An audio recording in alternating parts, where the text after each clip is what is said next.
To our YouTube channel medical and nurses of shorts. तो आज हम पढ़ेंगे अबॉर्शन। क्या है अबॉर्शन? हिंदी में इसको बोलें तो आप हैं जो ये भी कह सकते हैं सफाई करवाना। तो यहाँ पर आफ्टर द अबॉर्शन, मिसकैरेज और प्रेगनेंसी टर्मिनेशन के बाद आप एज अ वूमेन आप अपनी केयर कैसे कर सकते हैं। तो यहाँ पे मिसकैरेज, अबॉर्शन बहुत सारे रीजन से होता है। तो आफ्टर दैट इज अबॉर्शन के आप है जो किस तरीके से आप अपनी देखभाल कर सकते हैं या फिर किस तरीके से आप अपनी बॉडी को वापस से उसी कंडीशन में ला सकते हैं आफ्टर दैट वीकनेस। तो किस तरीके से आपको अपनी केयर करना है। First thing is the abortion. Abortion है क्या? It's the termination of a pregnancy by removal और एक्सपल्सन ऑफ एन एम्ब्रियो और फीटस। तो यहाँ पर जो प्रेगनेंसी आपने कंसीव की हुई है, क्या है, जो प्रेगनेंसी आपने कंसीव की हुई है उस प्रेगनेंसी का टर्मिनेट होना और जो कॉन्सेप्शियस मटेरियल एम्ब्रियो है उसका बाहर निकलना, वो क्या कहलाएगा? अबॉर्शन। अबॉर्शन बहुत सारे रीजन से हो सकता है और यदि एज अर्ली एज मतलब जो according to medical termination of pregnancy act की हम बात करेंगे 20 वीक के अबॉर्शन के लिए परमिशन दी जाती है। बट आफ्टर दैट है जो परमिशन आप, क्योंकि थोड़ा सा रिस्की रहता है जो माँ है उसके लिए।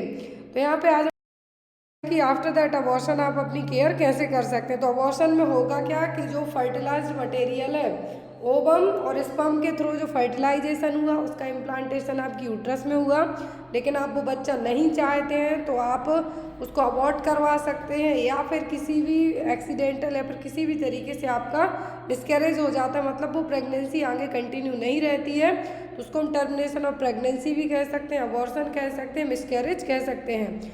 यहाँ पर अब हम बात करेंगे कि अबॉर्शन में जो एम्ब्रियो जो मटेरियल है आपका, जो कंसेप्शियस मटेरियल है वो बाहर आएगा, वो होगा।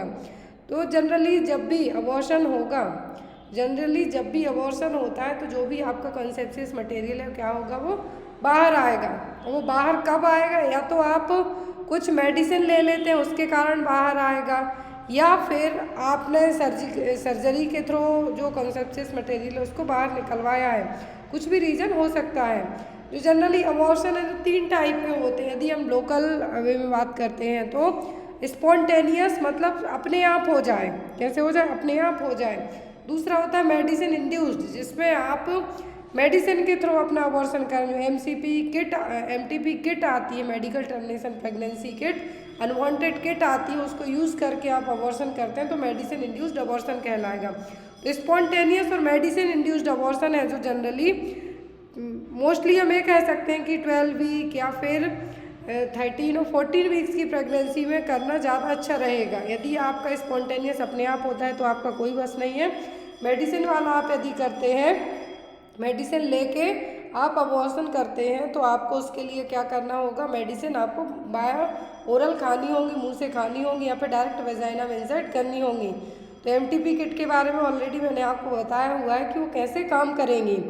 अब यहाँ पे बात आती है सर्जिकल अबॉर्शन की। तो सर्जिकल अबॉर्शन में आप यहाँ पे आप घर पे तो अपनी सर्जरी कर नहीं सकते, आपको गायनेकोलॉजिस्ट के पास जाना होगा। और ये सर्जिकल अबॉर्शन तब प्रेफर किया जाता है जब आपका जो कंसेप्शियस मटेरियल और जो फीटस है वो ज़्यादा दिनों का हो जाए। ज़्यादा दिन से मतलब 20 वीक से ज़्यादा का हो जाए, तब सर्जिकल अबॉर्शन के थ्रू जो अंदर फीटस है और जो अंदर कंसेप्शियस मटेरियल है उसको बाहर निकाला जाएगा। क्लियर? फिर यहाँ पे आपके जो बेसिकली टाइप्स आते हैं, तो बेसिकली टाइप में हम बात करें स्पॉन्टेनियस मतलब अपने आप हो जाए। दूसरा इंड्यूस्ड मतलब या तो आपने मेडिसिन लेके करवाया है या फिर सर्जरी के थ्रू है जो करवाया है। अब यहाँ पे आपने ये तो समझ लिया कि अबॉर्शन में होगा क्या। स्पॉन्टेनियस में आपने खुद से अपने आप हो गया। फिर यहाँ पे यदि आपने कुछ मेडिसिन के थ्रू अपना अबॉर्शन किया तो वो आपने या तो अनवांटेड जो किट आती है वो ले ली है जिसमें मीजोप्रोस्टोल और मीजोप्रोस्टोल होती है वो, या फिर मीफेप्रोस्टोल और मीजोप्रोस्टोल, या फिर आपने सर्जरी के थ्रू करवाया। तो किस केस में आपको ज़्यादा केयर की ज़रूरत पड़ेगी और कैसे आप अपनी बॉडी को वापस से उसी नॉर्मल कंडीशन में लेके जा सकते हैं। तो यहाँ पे आपको 10 पॉइंट बताए जाएंगे कि आपको करना क्या है केयर आफ्टर द अबॉर्शन। तो फर्स्ट होता है रेस्ट। क्या होगा? रेस्ट। कि यदि आपका मिसकैरेज हो जाता है या फिर आपका अबॉर्शन हो जाता है तो आपको रेस्ट करना है, एंटीबायोटिक्स लेना, डाइट लेना, और सेक्सुअल एक्टिविटी आपको कब दोबारा से स्टार्ट करना है, या फिर आप अपना दूसरा बच्चा प्लान करना चाहते हैं तो कब प्लान कर सकते हैं यदि एक मिसकैरेज हो गया तो। यदि आप चाहते हैं कि आप दोबारा से माँ बनना चाहते हैं तो आप कब है जो कंसीव कर सकते हैं, तो वो सभी चीज़ें हम यहाँ पे पढ़ेंगे। फर्स्ट आता है रेस्ट, कि आपको एटलीस्ट कितने दिन तक रेस्ट करना चाहिए। इन केस आपका अबॉर्शन या तो मेडिसिन के थ्रू हुआ है या फिर स्पॉन्टेनियस अपने आप से हो गया है तो आपको एटलीस्ट 7 से 10 दिनों तक रेस्ट करने की ज़रूरत पड़ेगी। क्यों ऐसा इसलिए किया जाएगा क्योंकि आपने जब मेडिसिन ली या फिर स्पॉन्टेनियस केस में हुआ तो आपको ब्लीडिंग होगी। कभी कभी जो फर्स्ट और सेकंड डे है तो इन 2 दिन में तो ब्लीडिंग ज़्यादा होती है, लेकिन ये ब्लीडिंग कभी कभी 1 वीक तक चलती है। तो ऐसे केस में आपको रेस्ट की ज़रूरत पड़ेगी जो कि आपका 7 से 10 दिन तक का होना चाहिए। और यदि सर्जिकल केस में हम बात करते हैं, सर्जिकल केस में मतलब गायनेकोलॉजिस्ट ने जब आपका अबॉर्शन किया, जो पूरा कंसेप्शियस मटेरियल बाहर निकाला, तो उसमें आप 2-3 दिन में ठीक हो जाएंगे। क्यों? क्योंकि पूरा मटेरियल ऑलरेडी उन्होंने सर्जरी के थ्रू डायलिटेशन एंड केरेटेज एक प्रोसीजर होता है, उसके थ्रू पूरा जो मटेरियल है बाहर निकाल दिया। तो ऐसे केस में 2 और 3 दिन की आपको, क्योंकि इस केस में आपको ब्लीडिंग होने के चांसेस कम होंगे। लेकिन जब आप खुद से मेडिसिन लेंगे या फिर अपने आप मिसकैरेज होता है आपका, तो ऐसे केस में आपको 7 से 10 दिन की ज़रूरत पड़ेगी ताकि आपकी जो ब्लीडिंग है वो बंद हो जाए, और ब्लीडिंग बंद हो तब आप प्रॉपर रेस्ट कर सकें। तो यहाँ पे अबॉर्शन के बाद आपको रेस्ट की ज़रूरत क्यों पड़ती है, आई होप आपको समझ में आ गया हो। तो आपको रेस्ट की ज़रूरत इसीलिए पड़ेगी, इनिशियल यदि आपका स्पॉन्टेनियस या फिर मेडिसिन के थ्रू हुआ तो 7 से 10 दिन, एटलीस्ट 1 वीक का तो आप रेस्ट ले ही लें। और यदि आपका अबॉर्शन है जो मेडिसिन की जगह अपने आप से हुआ तब भी 10 दिन तक का रेस्ट ले लें आप। और यदि आपको मेडिसिन लेने के बाद भी बहुत सारी प्रॉब्लम्स होती हैं तो हेडेक वगैरह हो सकता है, स्पेशली सर्जिकल अबॉर्शन के बाद आपको हेडेक वगैरह की प्रॉब्लम होती है, तो ये चीज़ का आप खास ध्यान रखें। नेक्स्ट बात आती है कि आपको एंटीबायोटिक क्यों लेना है। सेकेंड पॉइंट आता है एंटीबायोटिक।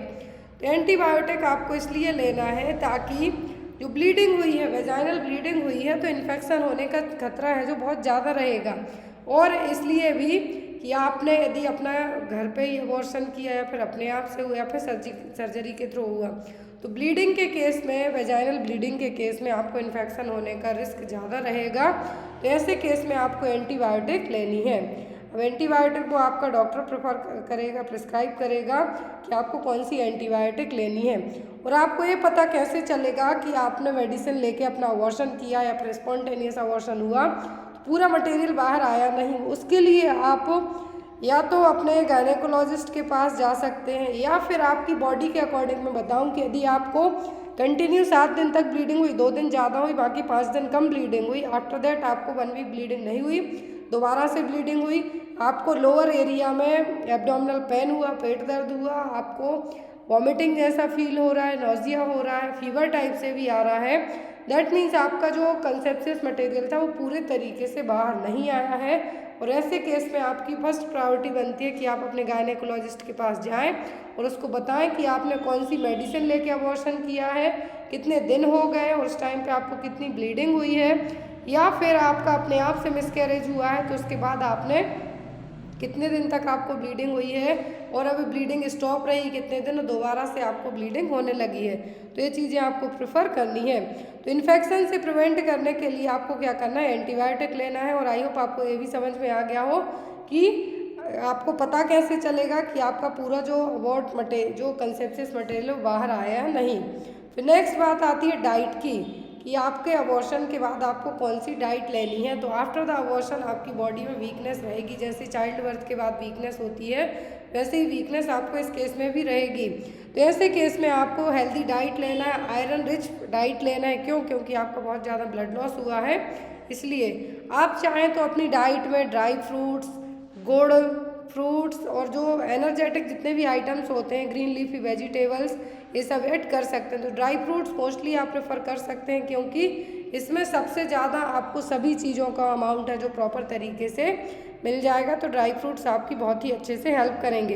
ग्रीन लीफी वेजिटेबल्स आप प्रेफर कर सकते हैं, ग्रीन लीफी वेजिटेबल्स आप प्रेफर कर सकते हैं, इसमें भी आपको सभी चीज़ें हैं जो प्रॉपर मात्रा में मिल जाएंगी। फिर यहाँ पे आपको बात आती है कि आपको अबॉर्शन के बाद खाने पीने का ध्यान क्यों रखना है, क्योंकि सबके माइंड में आएगा कि अबॉर्शन हुआ है तो खाने पीने का ध्यान क्यों रखना है। वो इसलिए आपको ऐसा करना है ताकि आपकी बॉडी में जो वीकनेस रही है, आपने अभी आपकी बॉडी वीक रही, आप चाहते हैं कि 3 महीने बाद दोबारा से आपको कंसीव करना है, तो यदि इसी वीक बॉडी के साथ आप कंसीव करने की कोशिश करते हैं तो हो सकता है आपका दोबारा से मिसकैरेज हो जाए। तो ऐसे केस में आपको प्रॉपर डाइट की ज़रूरत पड़ेगी।